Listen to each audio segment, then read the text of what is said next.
Lors de son audition au Sénat, le ministre semble ne pas avoir pleinement compris nos préoccupations.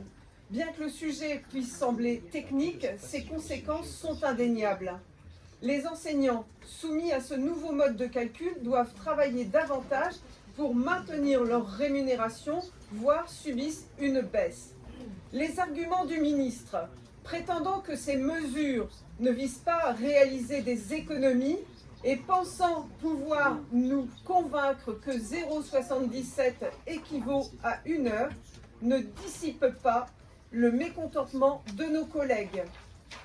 Derrière cette mise en œuvre, ils perçoivent clairement les implications budgétaires et la remise en cause de leur statut. À mesure que la colère s'intensifie, la confiance envers le ministre et ses intentions s'amenuise. Notre constat est alarmant. La consigne de la DGER est appliquée de manière disparate, touchant non seulement des régions ou des lycées possiblement en déficit de DGH et les filières de bac pro rénovées, mais aussi certains établissements avec une extension à d'autres filières et activités, soit bien au-delà de la consigne de la DGER, mais dont on ne mesure pas l'effet de dérégulation qu'elle induit dans le dispositif enseignement agricole. Cela contredit les aspirations gouvernementales d'améliorer les rémunérations des enseignants par le pacte et le socle. Et cela, quoi qu'on en puisse par ailleurs penser de ces mesures.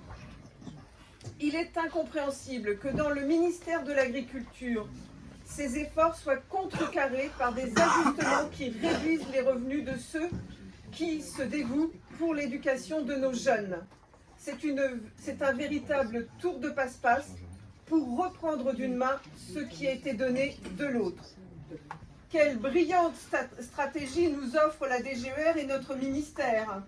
On nous parle d'audit pour améliorer l'attractivité du métier d'enseignant, mais en réalité, à travers ce mode de calcul, il est, on ne peut plus clair, qu'on recherche en gestionnaire prétendument astucieux à réduire le coût horaire des enseignants en les faisant travailler davantage pour un salaire inchangé.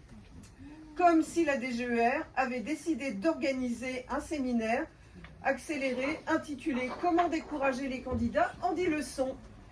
La première étant « Laisser les enseignants déconcertés face à une équation où plus de travail ne rime plus avec plus de gains ». Les candidats potentiels, voire les nouveaux entrants, ne pourraient pas rêver mieux pour prendre leurs jambes à leur cou.